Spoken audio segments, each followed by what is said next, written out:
Bienvenue au Starter du jour pour bien démarrer sa journée. Aujourd'hui, l'élément qui te connecte à ta destinée.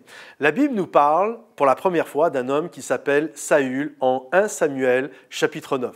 On n'avait jamais entendu parler de lui, c'est celui qui deviendra le premier roi d'Israël. Et lorsque nous entendons parler de lui la première fois, c'est vraiment avec des termes très élogieux. Il a un CV juste incroyable, extraordinaire. La Bible nous dit que littéralement c'était le plus beau gars de tout le pays. Vous imaginez? Moi, je ne sais pas pour vous, mais quand je pense à Saül, parce que je sais qu'il va mal finir, c'est comme, je ne le vois pas très beau, Saül. Mais en fait, la Bible nous dit que c'était le plus beau gars de tout le pays d'Israël. C'est-à-dire qu'il était même plus beau que David, qui était son contemporain. C'était le plus bel homme. Il était un homme d'élite, c'est-à-dire qu'il était d'une intelligence rare. C'est quand même pas mal. Intelligence rare, le plus beau gars de tout le pays. Et en plus, la Bible nous dit, c'était le plus grand. Il dépassait tout le monde. En bref, tu as l'impression que ce gars, il n'a rien laissé aux autres. C'est le plus grand, c'est le plus costaud, c'est le plus beau, c'est le plus intelligent.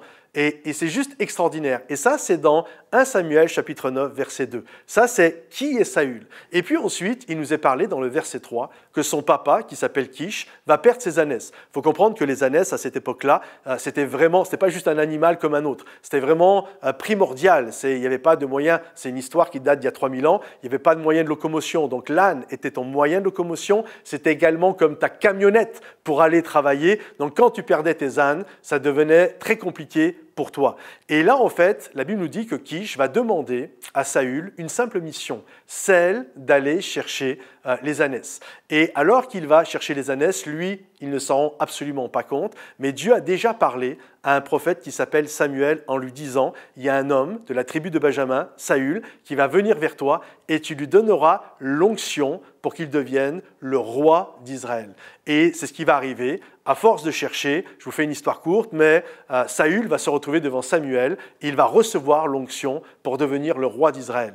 Et maintenant, ma question est la suivante, parce que je crois que chaque chapitre est à sa place, chaque verset est à sa place. Au verset 2, il nous est dit qu'il est beau, grand, fort, homme d'élite. Et au verset 3, il nous est dit que c'était juste quelqu'un de simple qui allait chercher des ânes.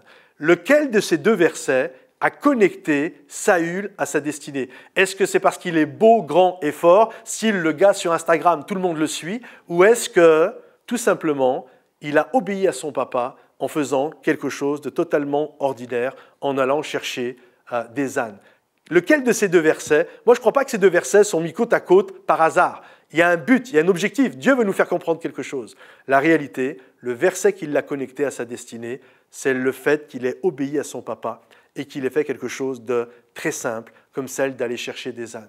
Souvent, nous pensons que ce qui va nous connecter à notre destinée, c'est le fait d'être Instagrammable, d'être le plus suivi sur YouTube, d'être le plus suivi sur TikTok ou je ne sais quoi. Et parce que je suis grand, je suis beau, je donne mes conseils de ceci, de cela. Ce n'est pas ça qui a connecté Saül à sa destinée. Ce qui l'a connecté, c'est de faire des choses banales et complètement simples. Et alors qu'il était soumis qu'il les faisait, Dieu l'a amené près d'un homme et il a reçu une onction royale. Alors aujourd'hui, je t'encourage, sois fidèle dans les petites choses et Dieu va te conduire dans ta destinée. Que le Seigneur te bénisse. Pense à liker la vidéo, à mettre également tes commentaires, tes sujets de prière dans les commentaires et à partager cela. Vous savez que durant tout le mois de novembre également, nous désirons vous partager un projet pour que vous puissiez passer de spectateur à acteur. Nous désirons développer tout un bâtiment digital, une plateforme où il va y avoir des conseillers en ligne, où il va y avoir vraiment plein de belles choses, des groupes d'affinité, des formations gratuites qui vont être là. Mais pour monter ce projet qui, nous l'espérons, verra le jour février 2022, nous avons besoin de partenaires financiers pour que des dizaines, voire des centaines de milliers de personnes dans la francophonie puissent être touchées. Alors si vous désirez être un partenaire, il y a un lien juste en dessous de la vidéo. Cliquez dessus et puis vous allez arriver sur une page qui explique tout le projet et puis avec la possibilité de choisir le montant que vous désirez donner chaque mois. On ne veut pas votre dîme, bien sûr, mais peut-être 10 €, 20 €. Ce que Dieu a mis sur votre cœur, 100, 200 €, il n'y a pas de limite, ce que vous désirez. Et puis, ensemble, nous allons changer des vies, nous allons être un sujet de bénédiction. Merci pour votre générosité. Que Dieu vous bénisse, les amis, et à bientôt. Bye bye.